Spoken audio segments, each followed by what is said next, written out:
Guys, welcome back to Strong Successful Male. So for today, going to be going over part 4 of the story that I started a few days ago. First one was on Thursday, I believe, about this guy, this good guy who is married to this woman, and he discovers, one way or another, that she was, as I say, hosting special events with other guys, both in her house and outside her house, that he obviously was not aware of or taking part in. You guys obviously can connect the dots what that meant. And the title of his stories was, My Wife in Nearly 3 Years Has Done Unthinkable Things.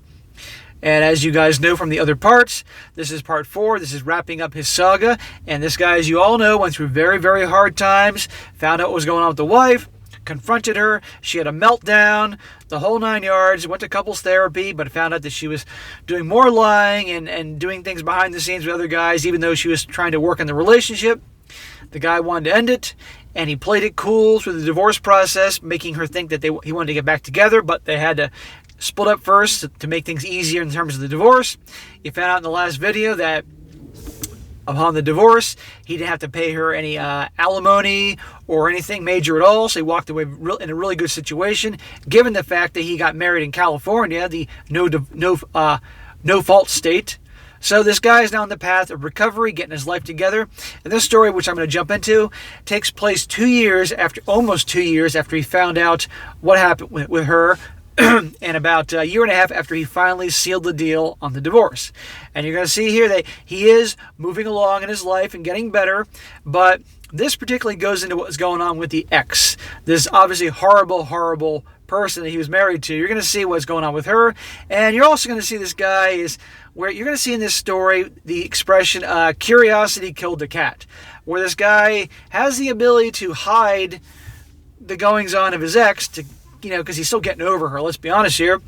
But curiosity, he can't help himself, and he starts digging in and finding out what's going on with her, and it definitely causes him both frustration, shock, pain, just a whole whirlwind of emotions. So I'm going to go through this, guys, and a little lesson here is that when you are moving on from your ex, probably a good idea to disconnect yourself from social media and make it abundantly clear to your friends and family, don't talk about the ex, because they can see him on social media. I don't want to hear about it, because it's only going to stir up old feelings and issues.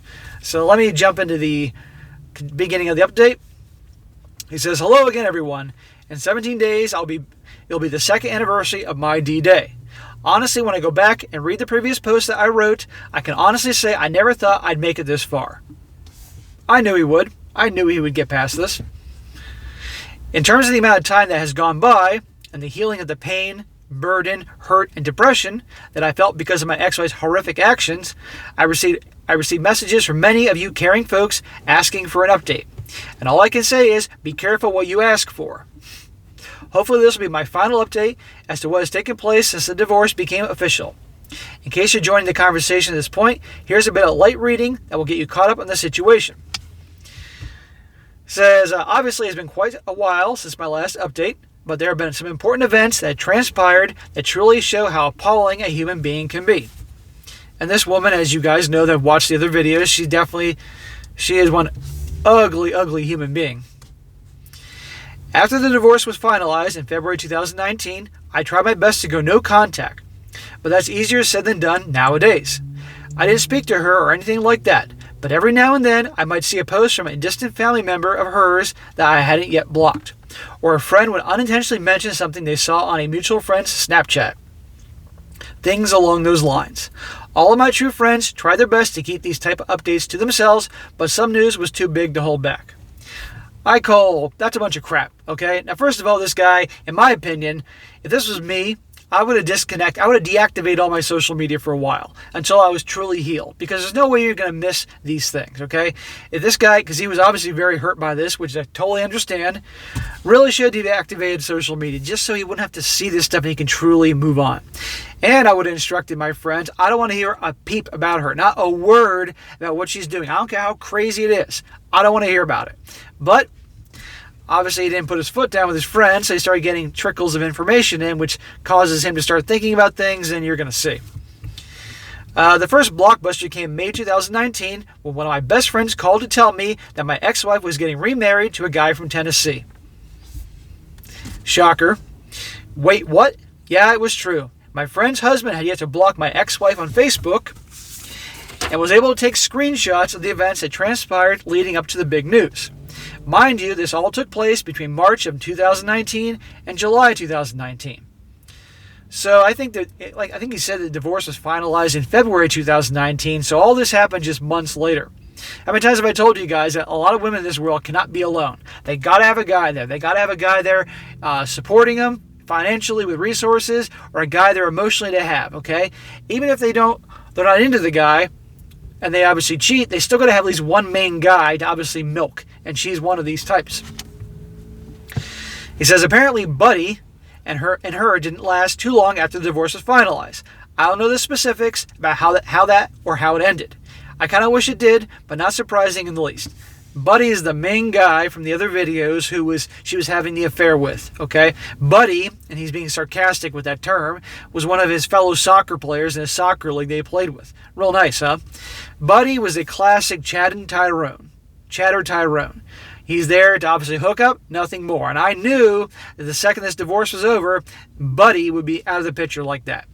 But as a young woman, this woman is probably 27 at the time of this story, or maybe 26, she's not going to have a hard time finding a guy. Not at all, because there's never any supply of guys out there that are clueless, that are going to be susceptible to women like this. But I do my best to teach guys about female nature, how women work, good, bad, and unfortunately ugly, so that some guys won't fall into traps like this. He says, starting in April, a string of status updates on Facebook alluded to everything happening for a reason, and subversive hints that she was falling in love with someone. This woman cannot love. No, not at all. He says, poor soul. Then seemingly out of nowhere in July, a simple picture and caption posted on her wall. The picture was of her and some random dude. No one knew or heard of, standing in a courthouse, holding hands, ring on fingers. Holding up what must have been a marriage certificate. Geotagged in California, proudly updated with their new last name, with a caption saying something along the lines of, excited to start the rest of my life with such an amazing man. Feeling so blessed, look out Tennessee, here we come. Good Lord. I know that this entire story all the way to the back of my first post may seem unbelievable, but I can offer you no other proof than to say I'm writing down the God honest truth. These next few lines may lose some of you, but I hope you read this long, that you have some trust in me. I felt I need to warn you before you go on. I simply could not stand the intense curiosity of the situation. I reached out to one of my ex-wife's cousin-in-laws, who I got along with pretty well, to get the rest of the story. Why? Why? You haven't gotten over her yet. This is only going to stir up more issues and more emotions.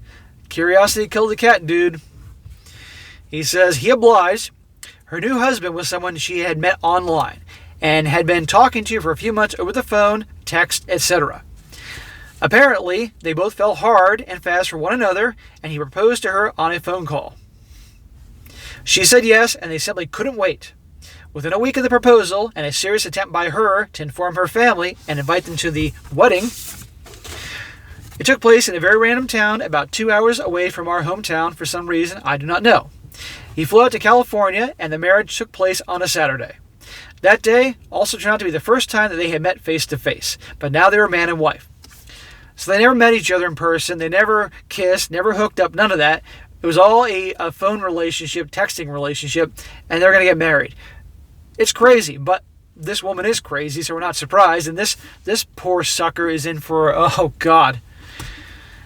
This guy has no idea what he's getting into. The kicker, according to the cousin, is that not one person from her family attended the courthouse wedding. Ha ha ha. That ought to tell you everything. Whether that was due to the lack of time to plan or lack of respect to attend, they were married unceremoniously. Something that I know would have bothered the heck out of her that Sunday. And he says that Sunday was spent packing a moving truck with all their belongings, and they set east for Tennessee on Monday. Well, I'd say good riddance. She's out of his state. He doesn't have a chance running into her again. Now he needs to get off the social media and stop checking out and seeing what she's doing, because it's making him crazy. But unfortunately, he continues on his stalking. I couldn't believe it. I've heard it from enough people by now to know that the story and timeline is true. But it was simply unbelievable at the time. That poor, poor man. If only he knew. I'm sure he did not know. he would have had the presence of mind to not get married in California, a no-fault state, where he could fall into the same situation I was facing with her. But hopefully he was simply not informed as opposed to being that stupid. For that time being, I did the best I could to shake the idea of both of them from my mind. But I did find solace in knowing that they were moving far, far away, where I know I wouldn't have a chance of randomly running into her ever again. Yeah, that's nice to know. But you're not going to get her out of your head if you keep checking her out on social media. Summer came and went in 2019, but right in the middle of the fall, another bombshell. He can't help himself. While thumbing through Instagram, a video crept up my screen of my ex-wife holding a plate in front of her father, him covering his eyes with his hands. Before I was able to realize what I was looking at, I saw on the plate sat a single cookie covered with blue frosting. My ex-wife's voice came through and was counting down. 3, 2, 1. It's a boy. As her father uncovered his eyes, it was a freaking gender reveal video. Why am I seeing this? Her mother had just created an Instagram account, completely public, and posted this video of her husband's excitement. I think these parties that they throw to let the family know the big surprise, or whether it's a boy or a girl, are ridiculous. To my knowledge, celebrities started doing this nonsense years ago, and of course, because common people want to feel like they're like the status of celebrities, now they got to do it. So now there's an industry that makes money off these stupid-ass parties. I had a personal training client that she did that, but she married into a very wealthy family, and on her husband's family yacht, they did this whole thing in Florida a couple of years ago, and she didn't want to do it, but she obviously was playing along because this was all for her wealthy mother-in-law, who obviously wants to be like the celebrities. He says, I completely lost it. That was actually a really bad set of days and sleepless nights. The second feeling I had was a mix of disgust, pain, frustration, and even a bit of jealousy.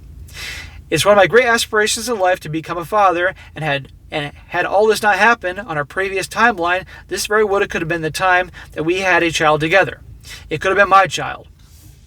Stop. Okay, obviously he was on Instagram and he wasn't connected to the mom, and this was like a recommended thing, but still, deactivate the social media until you can finally get over this stuff. But hey, you know what? Be happy. He's obviously feeling sick to his stomach because he knows in some timeline, maybe parallel universe, it would have worked out with her and she wouldn't have been a cheater and awful, and he'd be a dad because he wants to be a dad, and, fine.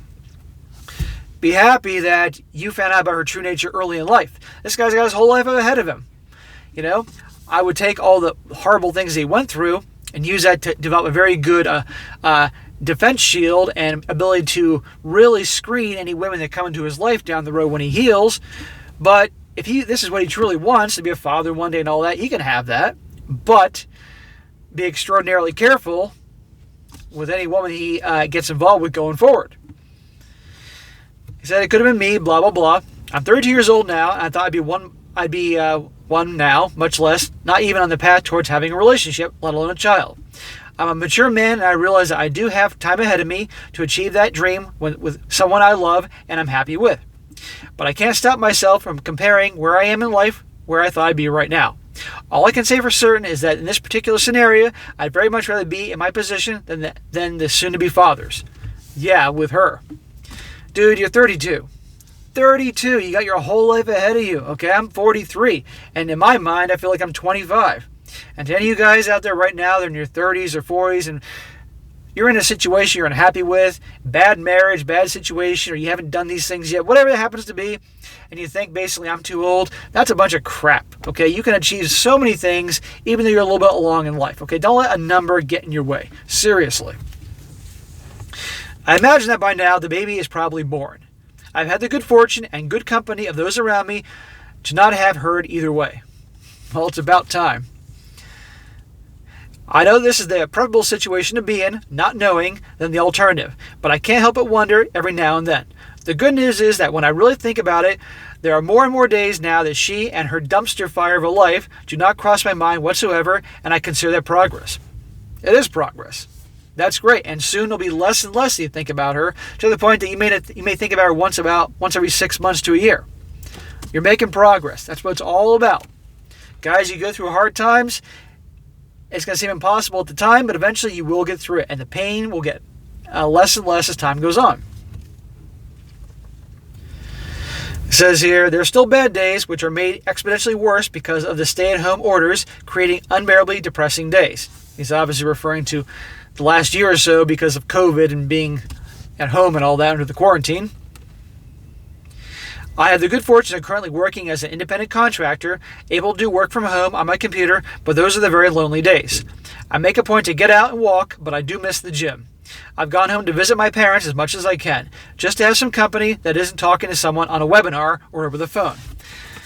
I know in the situation we all find ourselves is in a shared in its effects on all of us. It's not something I'm going through alone.